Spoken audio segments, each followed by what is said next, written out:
Yes guys, what's up? It's Monday afternoon, which means two things. It's client check-in day and it's leg day.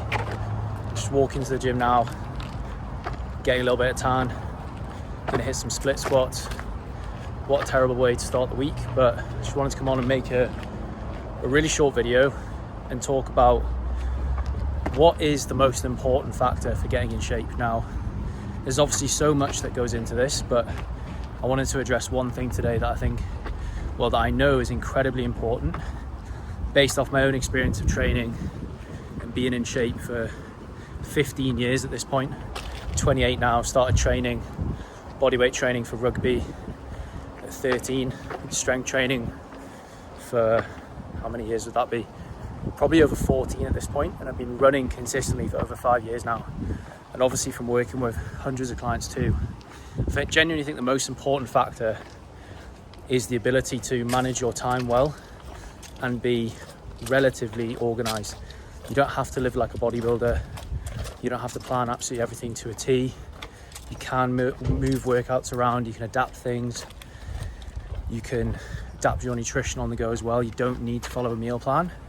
But if you want to get, let's say, from average shape to what I would call as elite shape, top 1% of the population, you can walk into any gym in the world and be considered to be in really good shape, which is what we aim to do with our clients and our coaching program. We don't really work with weight loss clients. We get guys who come onto the program in, as I say, good shape already, very active. They value their health and fitness, but they want to take it to the next level. And for most people, that usually involves, I would say, dropping between 5 to 20 pounds of body fat and building lean muscle mass as well. But the most important thing to do that is to be organized. Now, I'm not the most organized person in the world. I would class myself as relatively organized. I know what I'm doing on each day, but within that I do have certain aspects of flexibility. But if we look at the three main things that it takes to get in shape, you have your strength training, you have your nutrition, and you have your expenditure, whether that is cardio that you're doing or whether it's steps or a combination of both. For most people that we work with, they do cardio and obviously they do steps as well. With your training, you need to be following a structured training program, absolutely non-negotiable, and you need to be strength training between 3 to 5 times a week to get good results, to put yourself in a good position to build muscle and strengthen your metabolism, which is going to help you lose body fat as well. I would recommend sticking to similar training days each week. So for my strength training, I train weights Monday, Tuesday, Thursday and Saturday. If I have to move those around for travel, I'll do that. But the clients that are the most successful in our program, they rarely move them around. They try and stick to the same routine, the same training days, even if they're on the go, even if they're traveling for work or leisure. So having a structure with your strength training and considering it an absolute non-negotiable. Within that, obviously we can talk about progressive overload, we can talk about exercise selection. That's not really the point of this video. I've got more in-depth videos on that. Next, nutrition. You need to be organized with your nutrition. You need to know the rough amount of calories that you're trying to hit on a daily basis and also across the course of the week as well. You do not need to, I'm just gonna walk away from the road, it's getting a little bit loud. You do not need to consume the exact same amount of calories each day, but I would recommend sticking within 5 to 10% of your target. So if your target is 2,500 calories, I wouldn't be pulling calories down any lower than 2,250 because you'll probably find that your energy slips, which is going to affect your training performance. Being flexible with nutrition means being able to eat out, eyeball certain foods, be able to make good decisions when you're at restaurants, and also be relatively disciplined to not overeat.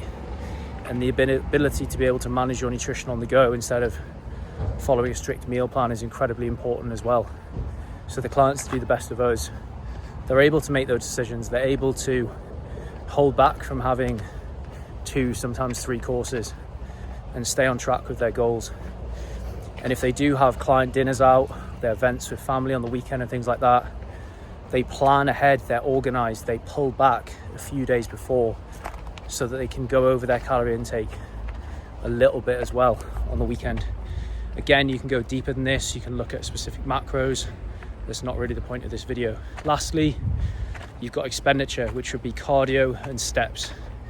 Most people that we work with are looking to drop body fat. And the simplest way that you can do that, aside from nutrition, the method that's going to give you the biggest ROI is maintaining a high step count like I'm doing now. Do between 10 to 12,000 steps every single day, sometimes more if I've been running as well. It's a very low intensity form of cardio and activity, which means that it's not going to spike appetite and it's very, very easy to recover from.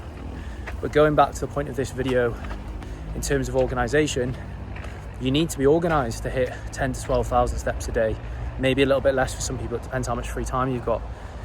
But you can't just be going out and doing all these steps in the evening.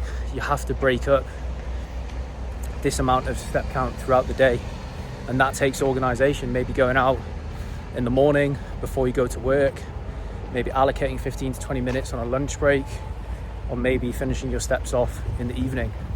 And also having the ability to look ahead at your schedule and say, that day of work has travel involved, unrealistic for me to get 12,000 steps, so I'm going to do more on different days. So organization is absolutely key.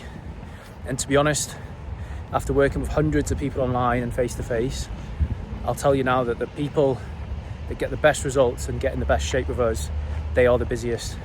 I'm sick of people saying that they're too busy to get in shape, because they're really, for want of a better term, shit at managing their time.